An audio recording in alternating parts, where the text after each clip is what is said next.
Ito yung pang-sahog sa salad. Regla. Tapos, ito, pipino, kiar sa Arabic. Tapos, bell pepper. Sa Arabic, pilpil romi o kaya pilpil baret. Pilpil akdar.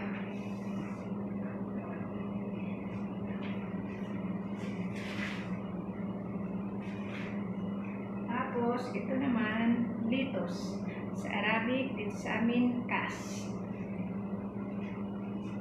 Bago ko gumawa, malinis-linis ang kamay ko, nagbugas ako, may dito.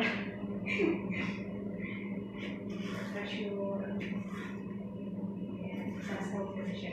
Ordinary salad lang po para sa tanghalian. Katapos nito, gagawa na lang ang almusal ng bata. Di ba siya? Alas 11 o alas 12 nag-aalmusal.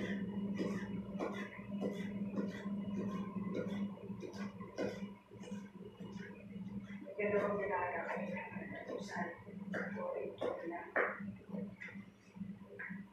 Yung sunny side up, ang nila, bida ayun. Bida ayun sa isa, yung isa naman, scrambled egg.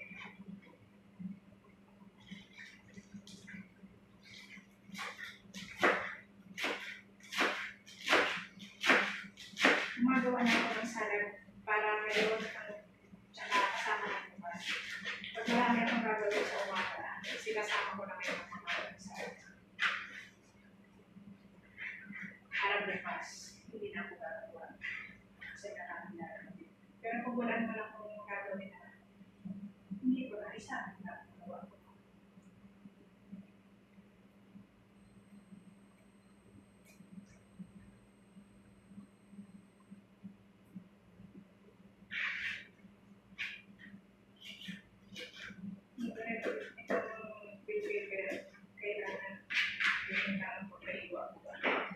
Kasi yung amo kong babae, allergy sa pilpil.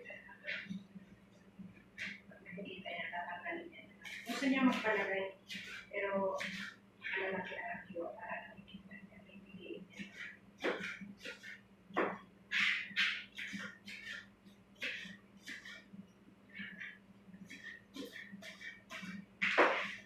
Yung isa kong kasama doon sa taas.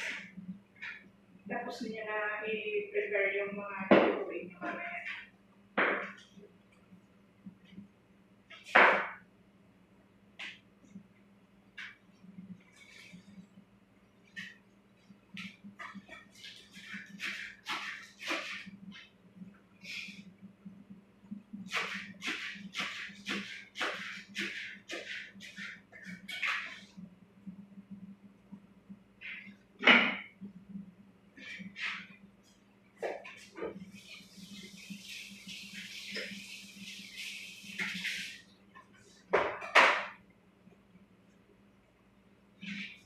Guys, tapos na ako gumawa. Ayan na siya. Ready na siya. Lalagyan na lang. Ito ang mga mamaya. Amo ko ang gumagawa ng dressing. Kasi minsan gumawa ako, sabi niya sa akin, sobrang tamis daw. Gusto nila kasi dito, mas na yung asim kaysa tamis.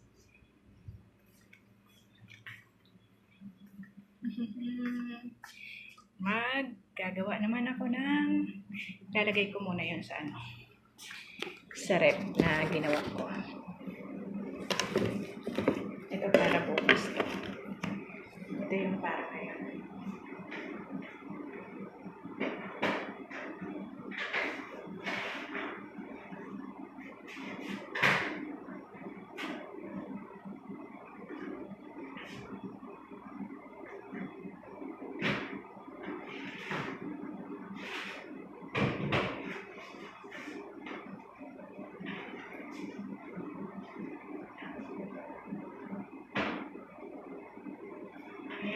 Lalagay ko pala ako ng timpla nito lipstick. Ako na naglalagay ng timpla nito.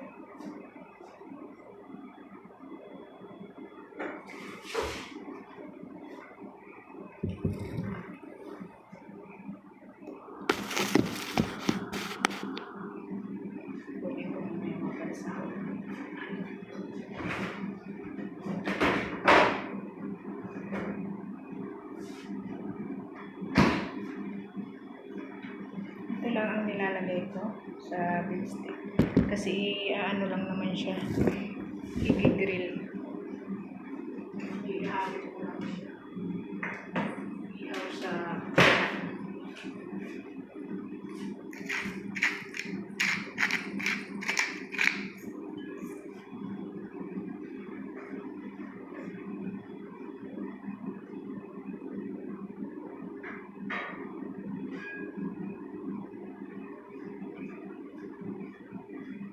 ito ang nilalagay kong suka.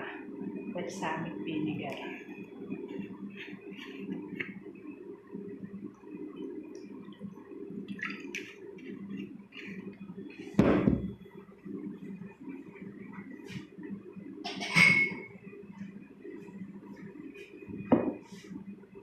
Tapos, lagyan ko siya ng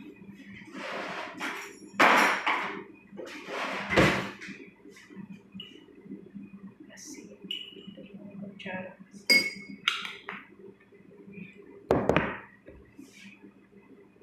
Tapos, sweet paprika.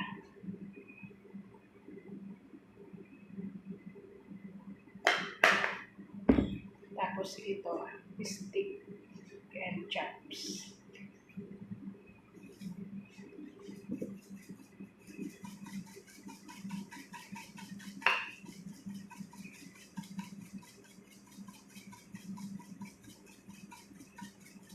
Bago naman ako nagpe-prepare ng mga pagkain, maghugas naman ng kamay.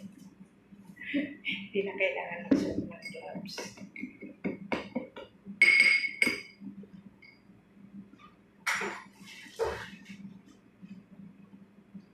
Ayan.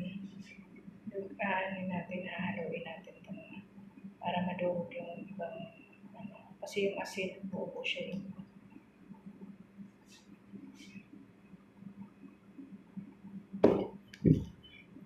lalagay ko na siya dito. Tatlo.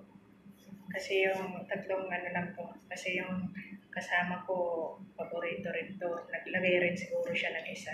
Kaya tatlo. Kasi dalawa lang pinapagawa sa amin. Gusto niya rin.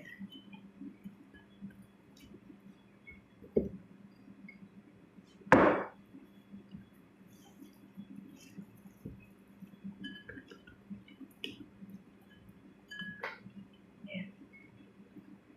Okay na siya. Tapos mamaya ko siya. I-happy. 12:30 o kaya 1 o'clock. Saka ko siya iihawin.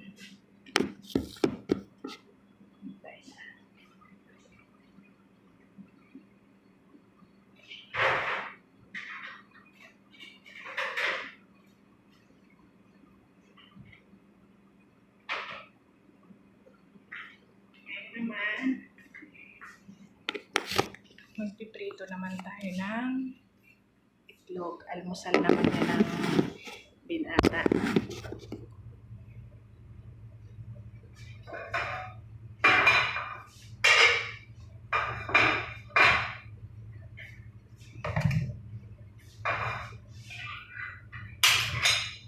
Kung anong oras siya magising, sa kanya na olive oil ang nilalagay ko pero konti-konti lang.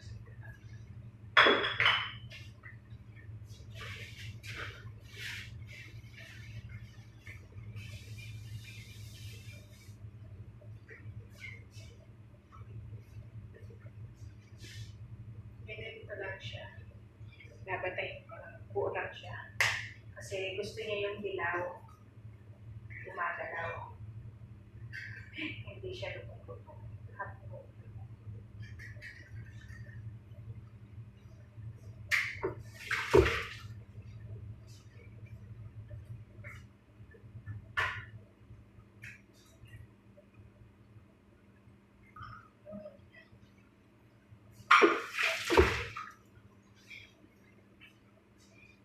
Tapos, lalagyan ko nito na hiniwa ko na maliliit na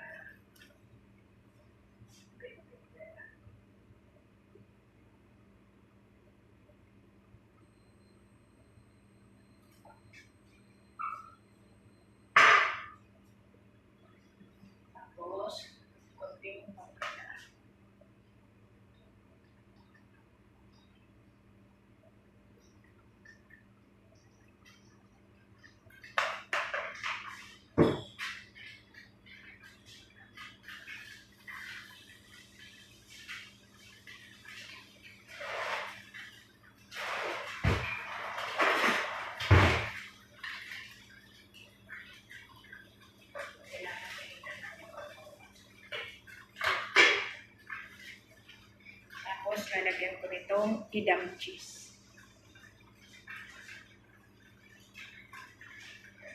Tapos,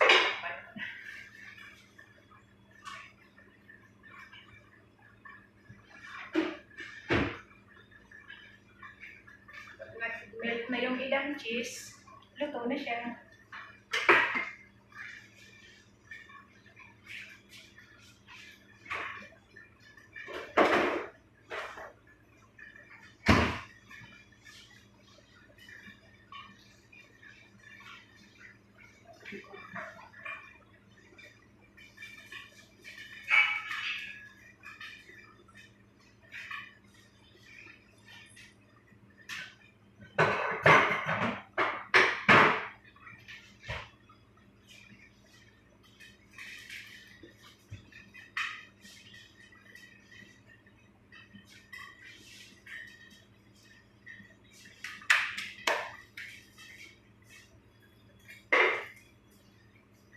Ganito lang ang buhay.